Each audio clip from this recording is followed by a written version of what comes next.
सोचिए आपने अपने बच्चों को डॉक्टर या इंजीनियर बनाने का सपना देखा और एक नामी कोचिंग इंस्टीट्यूट में 1.5 लाख रुपए की भारी भरकम सालाना फीस जमा करा दी।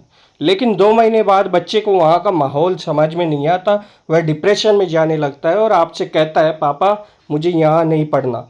आप भारी मन से कोचिंग के मैनेजर के पास जाते हैं और कहते हैं कि मेरा बच्चा आगे नहीं पढ़ेगा, बाकी के महीनों की फीस वापस कर दीजिए। तो मैनेजर साफ मना कर देता है और कहता है, सर हमारे फॉर्म पर साफ लिखा है, fees once paid not refundable, यानी एक बार दी गई फीस वापस नहीं होगी। अब आपके पास दो रास्ते हैं, या तो बच्चे पर ज़बरदस्ती दबाव बनाएं या अपने 1.5 लाख रुपए डूबते हुए देखें। लेकिन क्या आप जानते हैं कि कानूनन वो कोचिंग सेंटर आपकी फ़ीस डका नहीं सकता, उसे बचे हुए महीनों की फ़ीस हर हाल में वापस करनी होगी। आज ज्ञान भारती की स्पेशल क्लास में हम स्कूलों और कोचिंग सेंटर के इसी काले खेल का पर्दाफाश करेंगे और आपको वो 4 अधिकार बताएंगे जो हर माता पिता को पता होने चाहिए। चलिए सीधे काम की बात पर आते हैं। सबसे पहले बात करते हैं 4 बड़े पेरेंट्स राइट्स क्या है। नियम 1 है, कोचिंग सेंटर को बीच में छोड़ने पर फीस रिफंड का नया नियम। ये नया नियम क्या है, मुझे पहले कमेंट में बताइए। आप में से कितने लोगों के पैसे कभी किसी स्कूल या कोचिंग ने रिफंड करने से मना किए हैं। अब बात करते हैं शिक्षा मंत्रालय की नई गाइडलाइंस की। सरकार ने कोचिंग संस्थानों की मनमानी पर रोक लगाने के लिए कड़े नियम बनाए हैं। कानूनन कोई भी कोचिंग सेंटर आपसे एक साथ पूरे साल की फीस वसूल नहीं सकता, उन्हें फीस किस्तों में लेनी होगी। अगर आपने पूरी फीस दे भी दी तो आपका बच्चा 20 सत्र में यदि कोचिंग छोड़ता है तो संस्थान को बचे हुए समय की फीस प्रो राटा बेसिस पर, यानी जितने दिन बच्चा नहीं पढ़ा उतने दिनों का पैसा 10 दिनों के भीतर वापस करना होगा। नॉन रिफंडेबल लिखना पूरी तरह गैर कानूनी है और आप इसके खिलाफ सीधे कंज्यूमर कोर्ट में जा सकते हैं। अब बात करते हैं दूसरे नियम की। स्कूलों से ही, जैसे आप देखते हैं, स्कूलों से ही किताबें और यूनिफॉर्म खरीदने के लिए कई बाउंड करते हैं। नया सत्र शुरू होते ही हर माता पिता पर एक नया स्कूल का बोझ, मतलब किताबों और यूनिफॉर्म का आता है। स्कूल वाले एक पर्ची थमा देते हैं और कहते हैं हमारे स्कूल की यूनिफॉर्म और ये किताबें सिर्फ अमुक दुकान या हमारे काउंटर से ही मिलेगी, और वो दुकानदार बाज़ार से दुगनी रेट पर वो चीज़ें बेचता है।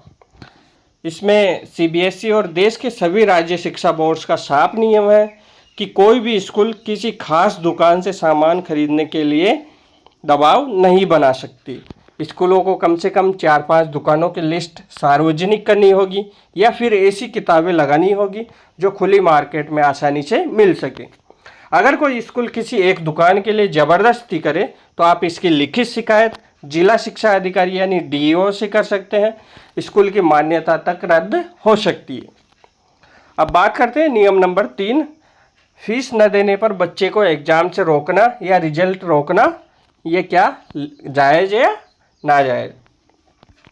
कई बार आपने देखा होगा कि किसी आर्थिक तंगी या पारिवारिक मजबूरी के कारण माता पिता स्कूल की फीस समय पर नहीं दे पाते। ऐसे में कुछ स्कूल बेहद क्रूर तरीका अपनाते हैं। वे बच्चों को या तो क्लास में सबके सामने खड़ा कर देते हैं, परीक्षा में बैठने नहीं देते या उनका रिजल्ट और टीसी रोक देते हैं। लेकिन सुप्रीम कोर्ट और बाल अधिकार संरक्षण आयोग का कड़ा आदेश है कि फीस विवाद पूरी तरह स्कूल और माता पिता के बीच का मामला है। इसके लिए किसी भी बच्चे को मानसिक रूप से प्रताड़ित नहीं किया जा सकता, न ही उसे शिक्षा के अधिकार से वंचित किया जा सकता है। स्कूल फीस वसूली के लिए कानूनी रास्ता अपना सकता है, लेकिन बच्चे का रिजल्ट या टीसी रोकने का अधिकार उसके पास बिल्कुल नहीं है। अब बात करते हैं एडमिशन के नाम पर डोनेशन या कैपिटेशन फीस लेना क्या अपराध है।